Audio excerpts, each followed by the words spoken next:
Pan card correction के बारे में। आपका पैन कार्ड पुराना हो चुका है, नाम गलत है, डीओबी चेंज करनी है, या फिर आपका फोटो पुराना है जिसको आपको बदलना है, या फिर आप अपना सिग्नेचर चेंज करना चाहते हैं, तो ये सब अब आप अपने मोबाइल फोन के माध्यम से घर बैठे ही कर सकते हैं। इसके लिए आपको मार्केट में किसी भी शॉप पर जाने की जरूरत नहीं पड़ेगी। इस एपिसोड में लास्ट तक बने रहिए क्योंकि ये वीडियो फ्यूचर में आपके लिए बहुत काम आने वाली है। वेलकम टू सीखो ऑफिशियल शो सरकारी सर्विसेज। अब आपको पैन कार्ड में सुधार करने के लिए किसी भी पैन कार्ड सेंटर पर जाकर एक्स्ट्रा पैसे खर्च करने की बिल्कुल भी जरूरत नहीं पड़ेगी, क्योंकि आज के इस एपिसोड में मैंने आपको एक बहुत ही आसान सा प्रोसेस बताया है जिसको सीखकर आप न सिर्फ अपना पैन कार्ड करेक्शन कर पाएंगे बल्कि दूसरों का पैन कार्ड में सुधार करके आप पैसे भी कमा सकते हैं। तो चलिए पैन कार्ड करेक्शन के प्रोसेस को शुरू करते हैं कि घर बैठे अपने मोबाइल फोन के माध्यम से आप अपने पैन कार्ड में सुधार कैसे कर पाएंगे। तो सबसे पहले मैं आपको बता दूं कि इंडिया में पैन कार्ड की सर्विसेज को दो कंपनियां प्रोवाइड कराती हैं। पहली है एनएसडीएल कंपनी और दूसरी है यूटीआई। आपको नया पैन कार्ड बनाना है, करेक्शन करना है, माइनर पैन कार्ड बनाना है, इन दोनों कंपनीज के माध्यम से आप अपना काम कर सकते हैं। तो आज की इस वीडियो में मैं आपको यूटीआई पोर्टल के माध्यम से पैन कार्ड में करेक्शन करके दिखाने वाला हूं, जो कि सबसे इजी प्रोसेस होता है यूटीआई पोर्टल का। तो चलिए शुरू करते हैं। इसके लिए आप आ जाएंगे आपके मोबाइल फोन के गूगल पर और टाइप करेंगे यूटीआई पैन कार्ड। उसके बाद जो पहला लिंक आपको दिखाई देगा यूटीआई वेबसाइट का, उसको आप ओपन कर देंगे। उसके बाद स्क्रीन को थोड़ा सा ऊपर के साइड में स्क्रॉल करेंगे तो यहाँ पर आपको एक ऑप्शन मिलता है पैन कार्ड सर्विसेज। इस ऑप्शन पर आप क्लिक कर दीजिए। अब इसके बाद फिर से आप स्क्रीन को थोड़ा सा ऊपर के साइड में स्क्रॉल करेंगे तो यहाँ पे आपको पैन कार्ड का ऑप्शन आपको दिखाई देंगे कि आपको पैन कार्ड में क्या काम करना है। क्योंकि अभी हमें करेक्शन करना है तो करेक्शन करने के लिए हमें एक ऑप्शन मिलता है change correction in pan card. इस वाले ऑप्शन पर आप क्लिक कर दीजिए। अब यहाँ पर आपको तीन ऑप्शन मिलेंगे, जिसमें सबसे पहला वाला जो ऑप्शन है apply for change correction in pan card details, इस पर आप क्लिक कर दीजिए। अब इस पेज पर आप देखेंगे यहाँ पे आपको सबसे पहले दो ऑप्शन मिलते हैं, जिसमें पहला वाला ऑप्शन आपका रहता है फिजिकल और दूसरा रहता है डिजिटल। यानी कि अगर आप पहले वाले ऑप्शन को चूज करके पैन कार्ड में करेक्शन करेंगे तो आपका पैन कार्ड का जो फॉर्म रहेगा उस फॉर्म का प्रिंट आउट निकालकर उस पर आपको फोटो लगाना होगा, सिग्नेचर करना होगा, उसके बाद यूटीआई के ऑफिस पर आपको बाई पोस्ट भेजना होगा, तब जाके आपके पैन कार्ड के करेक्शन का प्रोसेस कंप्लीट होगा। लेकिन ये एक लंबा प्रोसेस है, तो इसके लिए हम क्या करेंगे, अपना दूसरा वाला जो ऑप्शन डिजिटल पेपरलेस वाला ऑप्शन है उसको हम चूज कर लेंगे। उसके बाद आपको नीचे की साइड में देखेंगे तीन ऑप्शन और आपको दिखाई देते हैं, जिसमें से आपको सेकंड वाला ऑप्शन चूज करना है। अब हम इसको थोड़ा सा ऊपर की साइड में स्क्रॉल करते हैं। अब यहाँ पे आप देखेंगे परमानेंट अकाउंट का एक ऑप्शन मिलेगा, यानी कि यहाँ पर आपको आपका पैन कार्ड का नंबर एंटर करना है। और इसके नीचे आप देखेंगे आपको पैन कार्ड मोड के दो ऑप्शन आपको दिखाई देते हैं, जिसमें पहला वाला ऑप्शन रहता है both physical pan card and e PAN, यानी कि पहले वाला ही ऑप्शन को आपको चूज करना है। देखिए पहले वाले को चूज करेंगे तो ये रहेगा कि आपका जो फिजिकल कॉपी है वो भी आपके घर पर आएगी और आपकी रजिस्टर्ड ईमेल आईडी पर 3 दिन के अंदर आपकी ई पैन की कॉपी भी यूटीआई के माध्यम से आपको भेज दी जाएगी। तो इसके लिए पहले वाले ऑप्शन को चूज करके सबमिट कर दीजिए। अब पैन कार्ड को करेक्शन करने के लिए आपका सीएसएफ फॉर्म ओपन हो चुका है। अब यहाँ पे इसको थोड़ा सा ऊपर की साइड में स्क्रॉल करेंगे तो यहाँ पे आपको सबसे पहले आपकी पर्सनल डिटेल्स आपको फिल करनी होती है कि आपका एज पर आधार जो नाम है वो यहाँ पर आपको सही से फिल करना होगा, बिल्कुल करेक्ट स्पेलिंग के साथ में। तो सबसे पहले आप क्या करेंगे, सिलेक्ट नेम वाला जो आप ऑप्शन यहाँ पे क्लिक करेंगे तो यहाँ पे आपको आपका टाइटल सेलेक्ट करना रहेगा। तो अभी हम यहाँ से टाइटल को सिलेक्ट कर लेते हैं। उसके बाद यहाँ पे आपको लास्ट नेम फिल करना है, फर्स्ट नेम फिल करना है, और अगर आपका मिडिल नेम है तो मिडिल नेम भी आपको फिल करना है। अब इसके बाद इसके नीचे वाला जो कॉलम है यहाँ पर आपका पूरा कंप्लीट नाम यहाँ पे मेंशन कर दीजिए। एंड देन इसको थोड़ा सा ऊपर के साइड में स्क्रॉल करेंगे तो यहाँ पे आपकी आ जाती है पेरेंट डिटेल्स। पेरेंट डिटेल्स में आपके आधार कार्ड के अकॉर्डिंग आपके फादर का जो नाम है वो यहाँ पे नाम आप फिल कर देंगे, बिल्कुल वैसे ही। सबसे पहले last name, first name and middle name. उसके बाद मदर्स नेम, ये ऑप्शनली है, आप चाहें तो भर सकते हैं, अदरवाइज आप इसको खाली छोड़ दीजिए। इसके नीचे आप देखेंगे यहाँ पे सेलेक्ट पेरेंट लिखा हुआ है, तो यहाँ पे आप क्लिक करेंगे तो आपको मिलेंगे दो ऑप्शन, फादर्स नेम और मदर्स नेम। तो यहाँ पर आप फादर्स नेम को चूज कर लीजिए। उसके बाद अदर डिटेल्स में आपकी डेट ऑफ बर्थ आ जाएगी, आप अपना जेंडर सेलेक्ट करेंगे और यहाँ पर सिलेक्ट स्टेट वाले ऑप्शन को चूज करेंगे तो यहाँ पर आपका स्टेट खुल के सामने आ जाएगा। जिस भी स्टेट से आप बिलोंग करते हैं वो स्टेट आप यहाँ पे चूज कर लीजिए। एंड देन यहाँ पे आपका आधार कार्ड का नंबर आपको एंटर करना है। And then as per Aadhaar name आपका यहाँ पे फिल होगा। उसके बाद आप नेक्स्ट स्टेप कर देंगे। नेक्स्ट स्टेप के करने से पहले मैं आपको बता दूं, अब देखिए इस पेज पर आपकी सभी डिटेल्स को फिल करने के बाद अब आपको ये दिखाना है कि आपको अपने पैन कार्ड में क्या करेक्शन करना है। तो उसके लिए आप देखेंगे यहाँ पे आपका पर्सनल डिटेल्स लिखा हुआ है, बिल्कुल वैसे ही आपकी पर्सनल पेरेंट डिटेल्स लिखी है। अब यहाँ जस्ट इसके नीचे देखेंगे यहाँ पे आपका नाम लिखा हुआ है, तो यहाँ पे एक छोटा सा बॉक्स बना है। इस बॉक्स पर जितने भी आपके इस फॉर्म में जहां भी बॉक्स दिए हुए हैं उनमें से किसी भी बॉक्स पर आप क्लिक करेंगे तो ये माना जाएगा कि आप उस ऑप्शन को, आप उस डिटेल को चेंज करवाना चाहते हैं। तो यहाँ पर हम पेरेंट्स नाम अगर आपको सही करना है तो पेरेंट्स वाले बॉक्स पर क्लिक कर दीजिए। और अगर बाई चांस कुछ भी आपको चेंज नहीं करना है, सिर्फ सिग्नेचर और फोटो ही चेंज करना है, तो आपको फिर क्या करना होगा, किसी भी बॉक्स पर आपको टिक नहीं करना है, पूरा फॉर्म एज पर आधार भर देंगे। उसके बाद आप नेक्स्ट करेंगे। अब नेक्स्ट करने के बाद आपकी एड्रेस डिटेल्स को यहाँ पे फिल किया जाएगा, जहाँ पे आपका लिखा हुआ है एड्रेस कम्युनिकेशन। इसके सामने भी एक छोटा सा बॉक्स लगा है, अगर आपको आपके पैन कार्ड में एड्रेस को चेंज करना है तो यहाँ पे आप टिक कर सकते हैं। इसके बाद आप देखेंगे यहाँ पे सिलेक्ट एड्रेस जो लिखा हुआ है, यहाँ पर आपका चूज करेंगे कि ऑफिस का एड्रेस आप मेंशन करेंगे या रेजिडेंशियल एड्रेस आप मेंशन करेंगे। तो यहाँ पर हमने रेजिडेंशियल एड्रेस को मेंशन कर दिया है। बिल्कुल इसी तरीके से आप यहाँ पे पूरा complete area pin code number के साथ में आपका एड्रेस को फिल करेंगे। इसके बाद आपकी कॉन्टैक्ट डिटेल्स आ जाएगी, कॉन्टैक्ट डिटेल्स को यहाँ पे चूज करेंगे। उसके बाद नेक्स्ट नेक्स्ट स्टेप पर क्लिक कर देंगे। नेक्स्ट करने के बाद अब यहाँ पर आप देखेंगे थोड़ा सा इसको ऊपर की साइड में स्क्रॉल करेंगे तो आप देखेंगे यहाँ पे आपका फोटो एंड सिग्नेचर मिसमैच दिखाई दे रहा है। वो इसलिए दिखाई दे रहा है क्योंकि यहाँ पर आपने अपने पैन कार्ड में करेक्शन करने के लिए किसी भी बॉक्स पर हमने टिक नहीं किया था। अगर आप टिक करते हैं तो वहां पर उसका भी ऑप्शन यहाँ पे लिखा हुआ आता। जब आप किसी भी बॉक्स पर टिक नहीं करते हैं तो ये माना जाता है कि आप अपना फोटो और सिग्नेचर को चेंज कराना चाह रहे हैं। तो यहाँ पर ऑलरेडी आ चुका है कि आपका फोटो और सिग्नेचर चेंज होने वाला है यहाँ पे, क्योंकि बॉक्स पर टिक बना हुआ है ऑलरेडी। तो इसको थोड़ा सा ऊपर की साइड में स्क्रॉल करेंगे तो यहाँ पे वेरिफिकेशन में यहाँ पे आपका सबसे पहले नाम आ जाएगा। इसके नीचे आप देखेंगे यहाँ पे लिखा हुआ है वी हैव एनक्लोज। इस वाले ऑप्शन पर क्लिक करेंगे तो यहाँ पे आपके कुछ नंबर्स आपको दिखाई दे रहे हैं। इसका मतलब होता है कि पैन कार्ड में करेक्शन करने के लिए कितने सपोर्टिंग डॉक्यूमेंट्स आपको लगाने पड़ रहे हैं। तो यहाँ पर हम डॉक्यूमेंट्स नंबर 2 वाले ऑप्शन को चूज कर लेते हैं। इसका मतलब है कि आपका एक पैन कार्ड की कॉपी यहाँ पे लगेगी और आपका आधार कार्ड की फोटो कॉपी आपको लगानी पड़ेगी। उसके बाद आप देखेंगे यहाँ पे प्लेस लिखा हुआ है। प्लेस पर आपका गांव का नाम या टाउन का नाम लिख सकते हैं। वो लिखने के बाद आप यहाँ पे नेक्स्ट कर देंगे। नेक्स्ट करने के बाद अब यहाँ पर आपका डॉक्यूमेंट्स को अपलोड करने का सेक्शन आ जाएगा। यहाँ पे आप देखिए आइडेंटिटी प्रूफ आपको अपलोड करना है, एड्रेस प्रूफ आपको अपलोड करना है, डीओबी अपलोड करनी है। अब इसी के साथ में आपको पैन कार्ड का एक प्रूफ अपलोड करना है, जैसे कि पैन कार्ड की फोटो कॉपी या फिर आपका पैन कार्ड का अलॉटमेंट जो लेटर आता है पैन कार्ड के लिफाफे में रखकर, वो भी आप यहाँ पर लगा सकते हैं। अब जस्ट इसके नीचे आप देखेंगे एप्लीकेंट फोटो आ रहा है, उसके बाद एप्लीकेंट सिग्नेचर आ रहा है। तो ये सभी डॉक्यूमेंट्स को प्रॉपर अपलोड करने के बाद आप सबमिट कर देंगे। तो अब फाइनली सबमिट करने के बाद आप देखेंगे आपके मोबाइल फोन की स्क्रीन पर कुछ इस प्रकार से एक रिसिप्ट जनरेट हो जाएगी, जहां पे आपको सबसे नीचे दिया हुआ होता है मेक पेमेंट। तो मेक पेमेंट वाले ऑप्शन पर क्लिक करेंगे। उसके बाद आप आ जाएंगे यूटीआई के पेमेंट गेटवे पर। यहाँ पर आपका 106 रुपए की पेमेंट डिडक्ट होगी। अब यहाँ पर बिल टैक्स वाले ऑप्शन को चूज करके कंफर्म पेमेंट वाले ऑप्शन पर क्लिक करेंगे। अब उसके बाद यहाँ पर आपको मल्टीपल पेमेंट्स के ऑप्शन मिल जाते हैं। तो आपके लिए सबसे इजी रहेगा क्यूआर कोड को सिलेक्ट करेंगे, क्यूआर कोड जनरेट हो जाएगा। अब आप अपने फोन पे, गूगल पे, जो भी एप्लीकेशन आप चलाते हैं उसके थ्रू स्कैन करके आप यहाँ पर पेमेंट को करेंगे। अब फाइनली पेमेंट सक्सेसफुली डन होने के बाद यहाँ पर आपको ई साइन सर्विस का ऑप्शन मिल जाएगा। यहाँ पर आपको आपका आधार कार्ड का नंबर एंटर करना है। उसके बाद नीचे की साइड में ग्रीन कलर में आपका लिखा हुआ है गेट ओटीपी। तो गेट ओटीपी वाले ऑप्शन पर क्लिक करेंगे तो अब आपके आधार कार्ड में रजिस्टर्ड मोबाइल नंबर पर एक ओटीपी चला जाएगा। उस ओटीपी को यहाँ पे एंटर करेंगे। उसके बाद फाइनली सबमिट कर देंगे। अब यहाँ पर आपकी एप्लीकेशन एक्नॉलेजमेंट रिसिप्ट जनरेट हो चुकी है। यहाँ पर आपको एक कूपन नंबर भी दिया गया है, जिसके थ्रू आप यूटीआई की वेबसाइट पर आकर इसको कभी भी ट्रैक भी कर सकते हैं। तो ये था पैन कार्ड में सुधार करने का सबसे इजी प्रोसेस। आई होप आप अच्छे से समझ गए होंगे कि घर बैठे अपने मोबाइल फोन के माध्यम से पैन कार्ड में करेक्शन कैसे करते हैं। अगर आपका अभी भी कोई सवाल है पैन कार्ड के करेक्शन को लेकर तो इस एपिसोड के एंड में आप हमें फीडबैक के माध्यम से बता सकते हैं।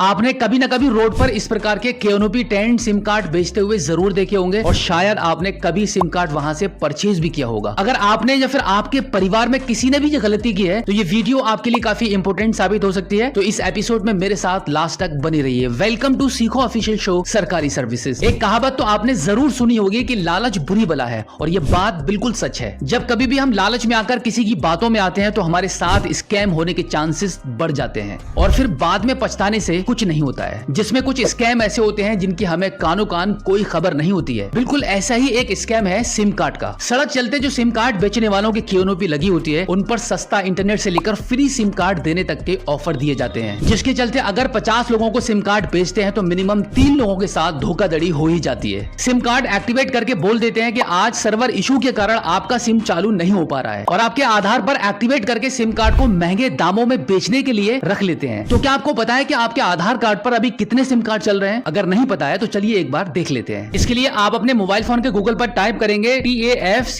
TAFCOP। उसके बाद आप देखेंगे वेबसाइट का जो पहला लिंक आपको दिखाई देगा उस पर आप क्लिक कर देंगे। अब आप देखेंगे आपके मोबाइल फोन की स्क्रीन पर भारत सरकार संचार मंत्रालय की डिपार्टमेंट ऑफ टेलीकम्युनिकेशंस का पोर्टल ओपन हो चुका है। ये एक सरकारी पोर्टल है। यहाँ पर आपको बिल्कुल करेक्ट और एक्यूरेट इन्फॉर्मेशन मिलती है। अब स्क्रीन को थोड़ा सा ऊपर की साइड में स्क्रॉल करेंगे तो यहाँ पर आपका मोबाइल नंबर एंटर करेंगे और इस कैप्चा कोड को फिल करके वैलिडेट कैप्चे पर क्लिक कर देंगे। यहाँ पर आपको आपका लेटेस्ट मोबाइल नंबर एंटर करना होगा जो आपके आधार कार्ड पर अभी आप यूज कर रहे हैं। अब आपके नंबर पर एक ओटीपी भेजा गया है, इसको आप यहाँ से ओके कर दीजिए। अब यहाँ पर ओटीपी को एंटर करके लॉगिन करेंगे। लॉगिन होने के बाद अब आप देखेंगे आपके आधार कार्ड पर जितने भी नंबर एक्टिवेट है उन सभी की लिस्ट यहाँ पे ओपन हो जाएगी। जैसे कि आप देख सकते हैं कि लगभग 5 नंबर यहाँ पे शो हो रहे हैं जो आपके आधार कार्ड पर इस वक्त चल रहे हैं। इस प्रकार से आपके नंबर्स की डिटेल्स को निकालने के बाद अगर आपको लगता है कि इनमें से कोई भी नंबर आपका नहीं है या फिर आप उस नंबर को यूज नहीं कर रहे हैं या फिर आपकी जानकारी में ही नहीं है, तो यहाँ पर आपको एक ऑप्शन दिया गया है नॉट माई नंबर वाला या फिर नॉट रिक्वायर्ड वाला। तो यहाँ पर मैं आपको बताना चाहूंगा कि इन नंबर्स में से जो भी नंबर आपका नहीं है उसको बंद कराने के लिए आप यहाँ पे नॉट माई नंबर वाले ऑप्शन को चूज करेंगे। उसके बाद रिपोर्ट वाले ऑप्शन पर क्लिक कर देंगे। तो इस प्रकार की आपकी जो रिपोर्ट है डिपार्टमेंट ऑफ टेलीकम्युनिकेशंस को भेज दी जाएगी और जो भी व्यक्ति इस नंबर को यूज कर रहा होगा तो